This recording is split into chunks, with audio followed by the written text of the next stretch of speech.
तो मैं आपसे ये गुजारिश करना चाहता हूँ कि जितने जानदार हैं ना, उन तमाम जानदारों की ज़िंदगी का एक ही आस्पेक्ट है, वो है उसकी फ़िज़िकैलिटी। उन्हें इसीलिए तमाम जानदार जो हैं वो अपनी फ़िज़िकल डायमेंशन के अंदर तमाम इंसानों से ज़्यादा सुपीरियर होते हैं। यानी मैं और आप ना कौवे की तरह उड़ सकते हैं, ना मेंढक की तरह फुदक सकते हैं, ना मछली की तरह तैर सकते हैं, ना हाथी की तरह मजबूत हैं, ना चीते की तरह, ना हम सुन सकते हैं परिंदों की तरह, ना सांप की तरह रेंग सकते हैं। तो हर लिहाज से जानवर जो है वो हमसे सुपीरियर है। अच्छा, इसलिए कि उनकी सिर्फ फिज़िकैलिटी होती है, जबकि इंसानों की ज़िंदगी के तीन और आस्पेक्ट्स हैं, जो उनकी इमोशनैलिटी, इंटेलेक्ट और उनकी स्पिरिचुअलिटी है। हमसे जो तवक्को है ना, जो हमारे पैदा करने वाले की तवक्को है, यानी जो हमारे अंदर पोटेंशियल है, वो ये है कि हम इन तमाम डायमेंशंस को एक्सप्लोर करके अपने तमाम इम्कानात को सरफेस करें और उसके ज़रिए से फिर हम अपनी ज़िंदगी को एक्सप्रेस करें। इसमें जो पहला स्टेप है वो हमारी सेहत है, यानी फिजिकैलिटी है। अगर हम फिजिकैलिटी वाले स्टेप को ही कंट्रोल नहीं करेंगे तो इमोशनैलिटी, इंटेलेक्ट और स्पिरिचुअलिटी वाले हायर डायमेंशंस में तो जाने का सवाल ही पैदा नहीं होता। तो एक तो ये बात है, ये तो है इसकी अहमियत। यानी देखिए ना, आप में से कुछ लोग मुसलमान होंगे, कुछ और मज़ाहिब से भी ताल्लुक़ रखते होंगे, तो जो भी आपकी इबादत का तरीका है, अगर मेरी कमर में दर्द हो रहा है, सर में मेरे दर्द हो रहा है, मुझे अजीब यरकान हुआ है, गुर्दे मेरे काम नहीं कर रहे, तो मैं तो इबादत भी सही तरीके नहीं कर सकता।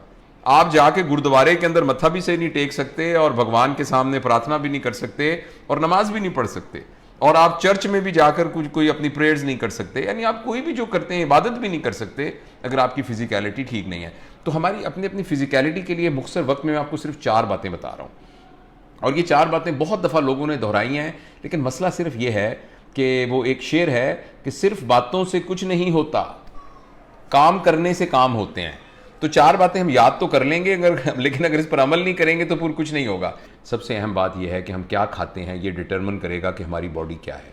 ये बिल्कुल ऐसा है कि आप कौन सा ईंधन मोटरसाइकिल पर डालेंगे तो ये डिटरमिन करेगा कि मोटरसाइकिल ठीक चल रहा है कि नहीं चल रहा।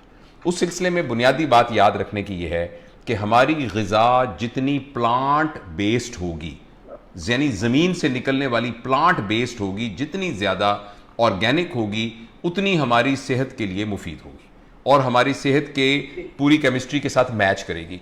जितनी कम कुक्ड हुई, कम पकी हुई उतनी हमारे लिए बेहतर होगी।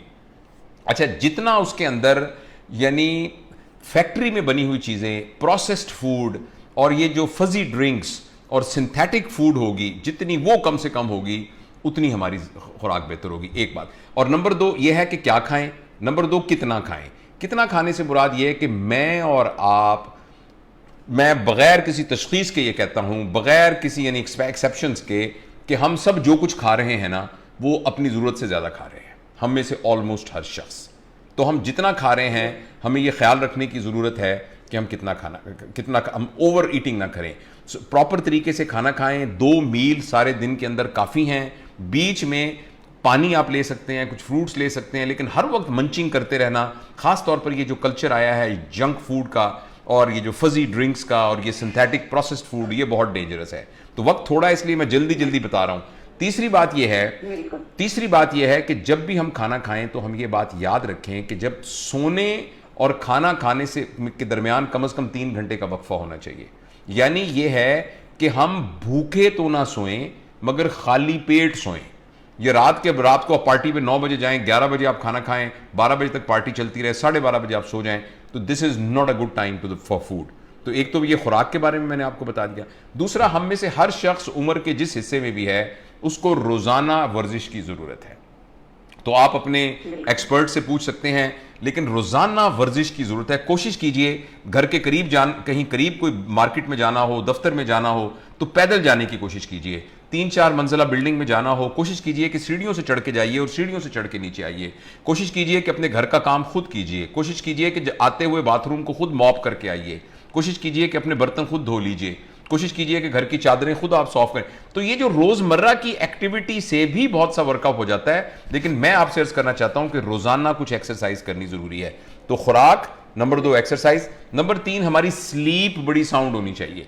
हमारा स्लीप का पीरियड पैसिव पीरियड नहीं है, प्लीज याद रखिएगा। ये बहुत एक्टिव बल्कि सुपर एक्टिव पीरियड टाइम है। सारा दिन में हमारे दिमाग के अंदर जो खिचड़ी पकती रहती है, जब हम साउंड स्लीप में होते हैं तो वो सारी फाइलें, वो सारी मेमोरी, वो सारे न्यू एक्सपीरियंसेस, वो सारे थॉट पैटर्न्स वो तरतीब में आते हैं। जैसे कमरे बिखरे में किताबें पड़ी होती हैं, तो कोई सुगड़ जो है आपकी तरह की सुगड़ बेटी आके उन सबको तरतीब से रखती है, अलमारियों में, खानों में रखती है।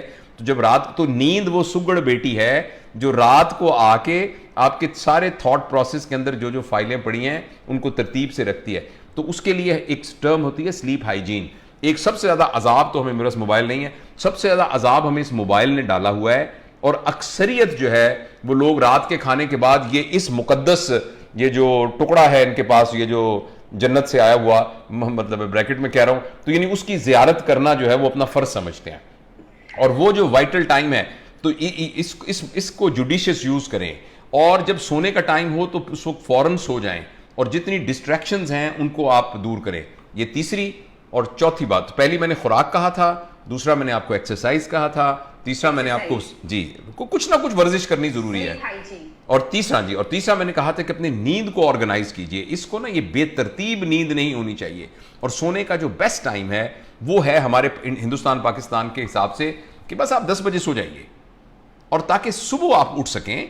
और सुबह आप उठिए, यानी जिसमें जो मुसलमान हैं वो नमाज पढ़ें, जो लोग बाकी अपनी इबादत करते हैं वो इबादत करें, और उसके बाद आप वॉक करें थोड़ा सा, तो वो बेस्ट प्रोडक्टिव टाइम होता है सुबह का। ये 3 बातें। और सेहत के लिए चौथी अहम चीज़ है, हद्दुल इम्कान कोशिश कीजिए कि स्ट्रेस फ्री लाइफ गुजारिए।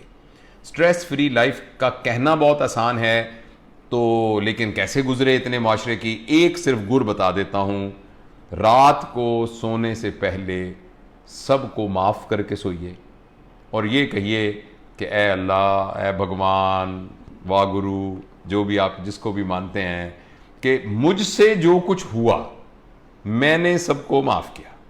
मैं किसी की कोई जिम्मेदारी मेरे ऊपर नहीं है, मैंने सबको माफ़ किया, और मेरी इस माफ़ी को कबूल करते हुए अब तू मुझे माफ़ कर दे, क्योंकि मैंने तेरी मखलूक को माफ़ कर दिया है। तो इन रिटर्न मैं आपसे ये एक्सपेक्ट करता हूं कि जब तेरे बंदों को माफ़ कर दिया तो फिर तू भी मुझे माफ़ कर दे। और रात को अपनी पूरी स्लेट क्लीन करके सोएं। गो इसके अलावा और बहुत सी और भी बातें होंगी। किसी को फाइनेंशियल प्रॉब्लम होगा, किसी को बच्चों का प्रॉब्लम होगा, एजुकेशन का प्रॉब्लम होगा, सोशल प्रॉब्लम होगा, तो उसके बारे में जो भी आपने स्ट्रैटेजी बनानी है वो बनाएं। लेकिन कोशिश करें कि आपकी ज़िंदगी कम से कम स्ट्रेस में हो, तो आप इंशाअल्लाह अज़ीज़ जितनी आपकी तबई उम्र है आप अच्छे हेल्दी तरीके से गुजारेंगे।